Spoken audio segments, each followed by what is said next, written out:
rough sleepers, long-term unemployed parents and caregivers of at-risk children are among those getting a helping hand to hold down jobs. The SBF Foundation and its partners have agreed to contribute resources and expertise to help these vulnerable groups. The aim is to reach out to 300 such people every year. We're speaking next to Lillian Ong, Director of Social Work at the New Hope Community Services, to understand why these groups need this help. Ms. Ong, rough sleepers, unemployed parents, caregivers of at-risk children and people with mental conditions. Now, there are many cases of people who have issues like these, but to identify these groups, to prioritize them and to give them the help they need to hold down jobs. What helps you define this group of people?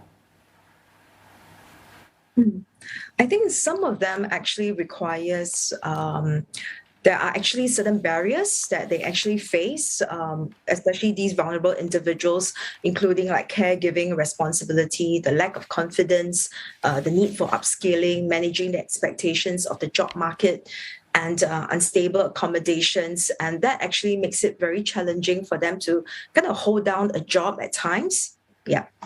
But in that very short sentence, you outlined a whole range of very different and each one very complex difficulties as well. When you approach these people, how do you help them in such diverse areas? Just give me an example.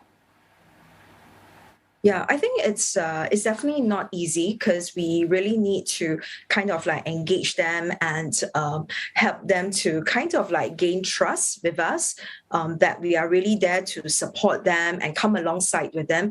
Because I think maybe some of them have actually got very bad experiences, working, or maybe they have got rejected in the past and they have got maybe fears with technology, or maybe some personal issues or mental health conditions that makes it very challenging for them to hold down jobs. So it's actually not easy for them to re-enter into the workforce. So there is really a lot of hand-holding, a lot of support. So we actually have detailed assessments and personalized action plans and training and on-the-job monitoring, and really a lot of hand-holding and working with employers to actually better support them. Well, that's an important part of it. So one thing is to help these people get jobs and hold down jobs, but you also have to look at the other side of it. So to persuade employers that people like these are worth giving a job to. And should there be any initial difficulties, to somehow ease them, lessen these difficulties so both sides can work with each other. Yes. And what do you have to do on the side of employers? What do you have to do to persuade them to employ these groups of people? Yeah. I think it's definitely not easy, because I think it's really challenging. And I think with employers, there is also that constant demands of KPIs or meeting sales targets.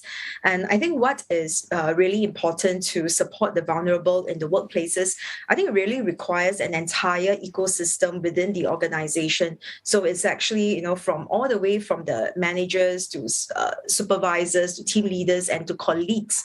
So I think I take for an example, if there is actually a colleague who is not able to function at optimal level at all times, maybe due to some circumstance, and it could be for a period of time. And I think the question that we need to ask ourselves, maybe as employers or as organization, is that are we willing to make some sort of provision or adjustments for the fellow colleague so that they can continue to be part of the organization and the team? So I would think that really requires would be empathy at all levels, from the employers to the managers to fellow colleagues who are supporting the vulnerables in the workplaces.